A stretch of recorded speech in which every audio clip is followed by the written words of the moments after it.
Le secrétaire général du MENFOP, M. Mohamed Abdallah Mahyoub, a procédé aujourd'hui au CRIPEN au lancement d'un atelier de formation sur les ressources éducatives libres ou REL. Il est à noter que les ressources éducatives libres désignent l'ensemble des matériaux d'enseignement, d'apprentissage ou de recherche appartenant au domaine public et ou qui sont publiés et qui permettent leur utilisation, l'adaptation et la distribution à titre gratuit. Cette session de formation organisée en partenariat avec l'UNESCO est destinée à un panel d'enseignants et de responsables pédagogiques et didactiques. La cérémonie d'ouverture s'est déroulée en présence du représentant du bureau de l'UNESCO à Djibouti, M. Idriss Youssouf Elmi, de l'expert M. Jaco Dutoit, ainsi que de hauts cadres et responsables du MENFOP.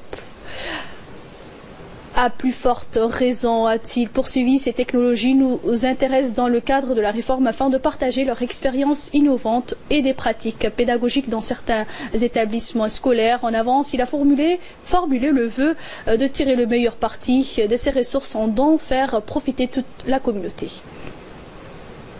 Les directeurs, des conseillers pédagogiques partagent la réflexion pour avoir déjà une idée commune de ce qu'est les ressources éducatives libres, ensuite de réfléchir comment peut-on mettre les contenus les transformer en ressources éducatives libres.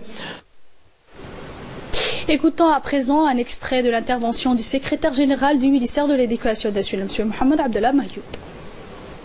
Nous avons une politique qui porte sur le numérique et qui a été vraiment définie en parfaite connaissance des causes.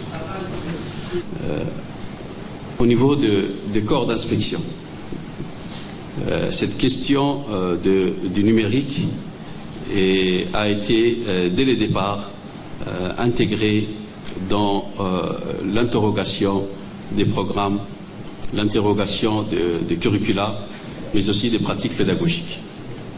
Quand nous avons voulu revisiter le programme pour l'enseignement secondaire, nous nous sommes posé une question essentielle, c'est quelle est la place du numérique dans nos enseignements apprentissages.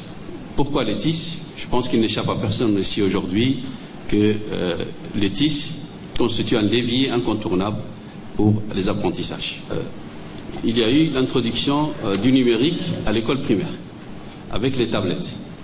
Et le REL, c'est un merveilleux outil pour vous permettre de vous auto-former, de découvrir de nouvelles choses et pourquoi pas de pouvoir faire de la recherche dans différents domaines. Ce qui nous permettra de nous inspirer des différents modèles qui sont développés dans beaucoup de pays et de pouvoir élaborer notre modèle pédagogique adapté à nos conditions et à nos contextes